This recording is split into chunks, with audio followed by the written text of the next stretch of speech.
بسم اللہ الرحمن الرحیم۔ اللہ تعالیٰ نے اپنے بندوں کو ان کے اچھے اچھے اعمال کا اپنے فضل و کرم سے بدلہ اور انعام دینے کے لیے آخرت میں جو شاندار مقام تیار کر رکھا ہے اس کا نام جنت ہے، اور اسی کو بہشت بھی کہتے ہیں۔ جنت میں ہر قسم کی راحت و شادمانی و فرحت کا سامان موجود ہے۔ سونے، چاندی اور موتی و جواہرات کے لمبے چوڑے اونچے اونچے محل بنائے ہوئے ہیں، اور جگہ جگہ ریشمی کپڑوں کے خوبصورت و نفیس خیمے لگے ہوئے ہیں۔ ہر طرف طرح طرح کے لذیذ اور دل پسند میووں کے گھنے شاداب اور سایہ دار درختوں کے باغات ہیں، اور ان باغوں میں شیریں پانی، نفیس دودھ، عمدہ شہد اور شراب طہور کی نہریں جاری ہیں۔ قسم قسم کے بہترین کھانے اور طرح طرح کے پھل فروٹ صاف ستھرے اور چمکدار برتنوں میں تیار رکھے ہیں۔ اعلیٰ درجے کے ریشمی لباس اور ستاروں سے بڑھ کر چمکتے اور جگمگاتے ہوئے سونے چاندی اور موتی و جواہرات کے زیورات، اونچے اونچے جڑاؤ تخت، ان پر غالیچے اور چاندنیاں بچھی ہوئی اور مسندیں لگی ہوئی ہیں۔ عیش و نشاط کے لیے دنیا کی عورتیں اور جنت کی حوریں ہیں جو بے انتہا حسین و خوبصورت ہیں۔ خدمت کے لیے خوبصورت لڑکے چاروں طرف دست بستہ ہر وقت حاضر ہیں۔ الغرض جنت میں ہر قسم کی بے شمار راحتیں اور نعمتیں تیار ہیں، اور جنت کی ہر نعمت اتنی بے نظیر اور اس قدر بے مثال ہے کہ نہ کبھی کسی آنکھ نے دیکھا، نہ کسی کان نے سنا، نہ کسی کے دل میں اس کا خیال گزرا۔ جنتی لوگ بلا روک ٹوک ان تمام نعمتوں اور لذتوں سے لطف اندوز ہوں گے، اور ان تمام نعمتوں سے بڑھ کر جنت میں سب سے بڑی یہ نعمت ملے گی کہ جنت میں جنتیوں کو خداوند قدوس اللہ عز و جل کا دیدار نصیب ہوگا۔ جنت میں نہ نیند آئے گی، نہ کوئی مرض ہوگا، نہ وہ بڑھاپا آئے گا، نہ موت ہوگی۔ جنتی ہمیشہ ہمیشہ جنت میں رہیں گے اور ہمیشہ تندرست اور جوان ہی رہیں گے۔ اہل جنت خوب کھائیں پئیں گے، مگر نہ ان کو پیشاب پخانہ کی حاجت ہوگی، نہ وہ تھوکیں گے، نہ ان کی ناک بہے گی۔ بس ایک ڈکار آئے گی اور مشک سے زیادہ خوشبو دار پسینہ بہے گا اور کھانا پینا ہضم ہو جائے گا۔ جنتی ہر قسم کی فکروں سے آزاد اور رنج و غم کی زحمتوں سے محفوظ رہیں گے۔ ہمیشہ ہر دم اور ہر قدم پر شادمانی اور مسرت کی فضاؤں میں شاد و آباد رہیں گے، اور قسم قسم کی نعمتوں اور طرح طرح کی لذتوں سے لطف اندوز اور محظوظ ہوتے رہیں گے۔ جنت کہاں ہے، اس بارے میں زیادہ صحیح قول یہ ہے کہ جنت 7ویں آسمان کے اوپر ہے، کیونکہ قرآن مجید میں ہے کہ یعنی سدرۃ المنتہا کے پاس ہی جنت الماوا ہے، اور ایک حدیث میں یہ آیا ہے کہ جنت کی چھت عرش پر ہے۔ جنتوں کی تعداد 8 ہے، جن کے نام یہ ہیں: دار الاجلال، دار القرار، دار الاسلام، دار السلام،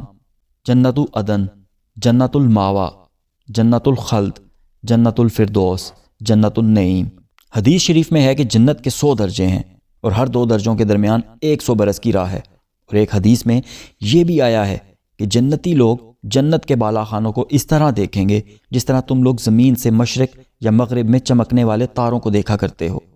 حدیث شریف میں ہے کہ جنت کے پھاٹک اتنے بڑے ہیں کہ اس کے دونوں بازوؤں کے درمیان 40 برس کا راستہ ہے، مگر جب جنتی جنت میں داخل ہونے لگیں گے تو ان پھاٹکوں پر ہجوم کی کثرت سے تنگی محسوس ہونے لگے گی۔ جنت کے باغوں کے بارے میں حضور اکرم صلی اللہ علیہ وآلہ وسلم کا ارشاد ہے کہ مومن جب جنت میں داخل ہوگا تو وہ 70,000 ایسے باغات دیکھے گا کہ ہر باغ میں 70,000 درخت ہوں گے، اور ہر درخت پر 70,000 پتے ہوں گے، اور ہر پتے کی چوڑائی مشرق سے مغرب تک کے برابر ہوگی۔ اور ایک روایت میں ہے کہ جنت کے تمام درختوں کے تنے سونے کے ہیں۔ جنت کی عمارتوں میں 1 اینٹ سونے کی اور 1 اینٹ چاندی کی، اور اس کا گارا نہایت ہی خوشبودار مشک ہے، اور اس کی کنکریاں موتی اور یاقوت ہیں، اور اس کی دھول زعفران ہے۔ اور یہ بھی مروی ہے کہ بعض عمارتیں نور کی اور بعض یاقوت سرخ کی اور بعض زمرد کی ہیں۔ جنت کی نہریں اور حوض کوثر، جنت میں شینی پانی، شہد، دودھ اور شراب کی نہریں بہتی ہیں۔ جب جنتی پانی کی نہر میں سے پئیں گے تو انہیں ایسی حیات ملے گی کہ پھر انہیں موت نہ آئے گی، اور جب دودھ کی نہر میں سے نوش کریں گے تو ان کے بدن میں ایسی فربی پیدا ہوگی کہ پھر کبھی لاغر نہ ہوں گے، اور جب شہد کی نہر میں سے پی لیں گے تو انہیں ایسی صحت و تندرستی مل جائے گی کہ پھر کبھی وہ بیمار نہ ہوں گے، اور جب شراب کی نہر میں سے پلائے جائیں گے تو انہیں ایسا نشاط اور خوشی کا سرور حاصل ہوگا کہ پھر کبھی وہ غمگین نہ ہوں گے۔ یہ چاروں نہریں ایک حوض میں گر رہی ہیں جس کا نام حوض کوثر ہے۔ یہی حوض حضور اکرم صلی اللہ علیہ وآلہ وسلم کا وہ حوض کوثر ہے جو ابھی جنت کے اندر ہے، لیکن قیامت کے دن میدان محشر میں لایا جائے گا، جہاں حضور اکرم صلی اللہ علیہ وآلہ وسلم اس حوض سے اپنی امت کو سیراب فرمائیں گے۔ ان چاروں نہروں کے علاوہ جنت میں دوسرے چشمے بھی ہیں جن کا نام یہ ہیں کافور، زنجیل، سلسبیل، رحیق اور تسنیم۔ ہر جنتی خواہ بچپن میں مرا ہو یا بوڑھا ہو کر وفات پائی ہو، وہ ہمیشہ جنت میں اس کی عمر 30 ہی برس کی رہے گی،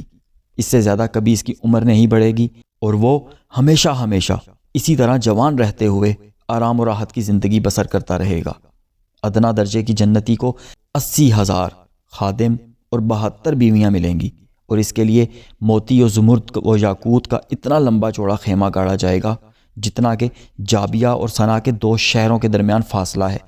جنت میں حوروں کا جلسہ ہوگا جس میں حوریں اس مضمون کا گانا سنائیں گی کہ ہم ہمیشہ رہنے والیاں ہیں تو ہم کبھی فنا نہ ہوں گی،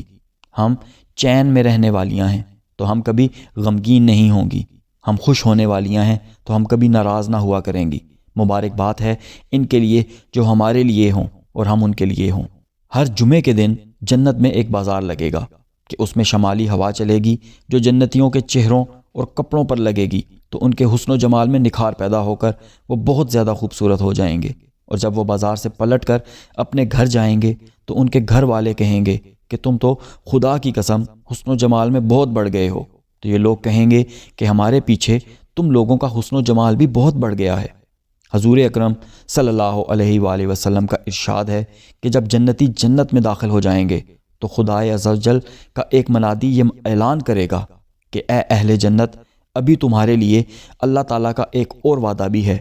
تو اہل جنت کہیں گے کہ اللہ عز و جل نے ہمارے چہروں کو روشن نہیں کر دیا ہے؟ کیا اللہ عز و جل نے ہم کو جہنم سے نجات دے کر جنت میں نہیں داخل کر دیا ہے؟ تو منادی جواب دے گا کہ کیوں نہیں۔ پھر ایک دم خداوند قدوس اپنے حجاب اقدس کو دور فرما دے گا تو جنتیوں کو اس سے زیادہ جنت کی کوئی نعمت پیاری نہ ہوگی۔ اسی طرح بخاری و مسلم کی حدیث میں ہے کہ حضرت جریر بن عبداللہ رضی اللہ عنہ کہتے ہیں کہ ہم لوگ رسول اللہ صلی اللہ علیہ وآلہ وسلم کی خدمت میں بیٹھے ہوئے تھے تو حضور اکرم صلی اللہ علیہ وآلہ وسلم نے 14ویں رات کو چاند کی طرف دیکھ کر ارشاد فرمایا کہ تم لوگ عنقریب اپنے رب عز و جل کو دیکھو گے جس طرح تم لوگ چاند کو دیکھ رہے ہو، تو اگر تم لوگوں سے ہو سکے تو نماز فجر و نماز عصر کبھی نہ چھوڑو۔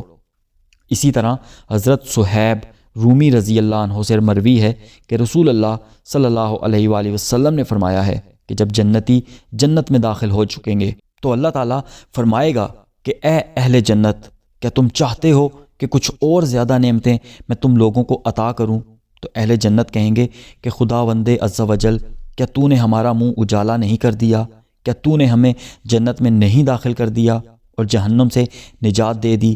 اتنے میں حجاب اٹھ جائے گا اور لوگ دیدار الہی عز و جل کر لیں گے، تو اس سے زیادہ بڑھ کر انہیں جنت کی کوئی نعمت محبوب نہ ہوگی۔ اس وقت حضور اکرم صلی اللہ علیہ وآلہ وسلم نے یہ آیت تلاوت فرمائی کہ بھلائی والوں کے لیے بھلائی ہے اور اس سے بھی زائد۔